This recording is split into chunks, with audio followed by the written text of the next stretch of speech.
जय जगन्नाथ सांग मैंने आज बहुत वर्षा हो वर्षार कुआड़े ब्रेकफास्ट कुआड़े बाहर को भी जावाई इच्छा होना सो आज भाविली टे जलखिया पूरी आलू कषा करने आज बार्बी भी कहला मत मामा पूरी आलू कषा खायापी इच्छा हो तो चलते स्टार्ट करवा।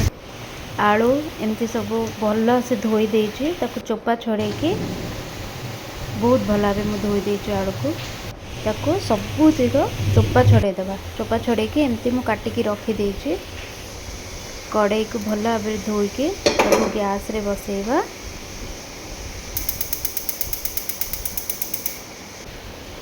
टिके ऑयल से पकेकी से जो रखी कटा आलू को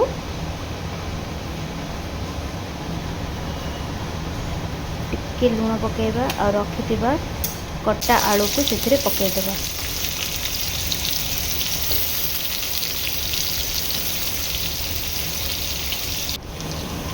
बहुत भल भाव भाजीदबा पाखापाखि 50% कुक होगा दरकार सीझा दरकार 50% तो हो सारापर गोटे जगार काढ़ीदबा। तापर देखु मुझे किछुटा ओनियन चॉप कर टमाटो भी चॉप कर गोटे ओनियन सेमती रखी टमाटो 2टा चिली ब्लेंडर जार रे आमे कटा टमाटो आउ पियाज टिके आउ मो पाखे ऑलरेडी रसुण पेस्ट थिला तो रसुण पेस्ट पकेदेवी अदा किछटा काटिकी ताको ग्राइंड करदेवा। से पैन रे मु किछटा सोरष तेल दूची तेजपत्र पियाज पकेकी ताको बहुत भल से भाजी दूची। आपण चाहें से गरम मसला भी ऐड करें टिके लंका गुंड पकईदेवा ताकि तार जो फ्लेवरटा टेक्सचर बहुत ही भल लगे।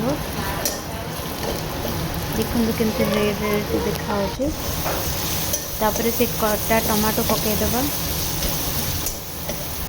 ग्राइंड होता से मसला सब से पकईदेवा।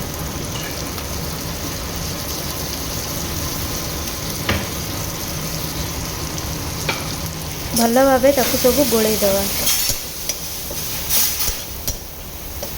लुण हलदी सब पकईकी गोलैदेवा भल भाव।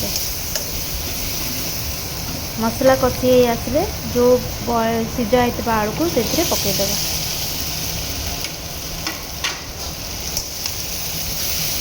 किसी समय एमती गोलैबा ताकि से सीझा आलू मसला रे बहुत भल भाव मिसीज आ स्वाद भी बहुत बढ़िया लगे।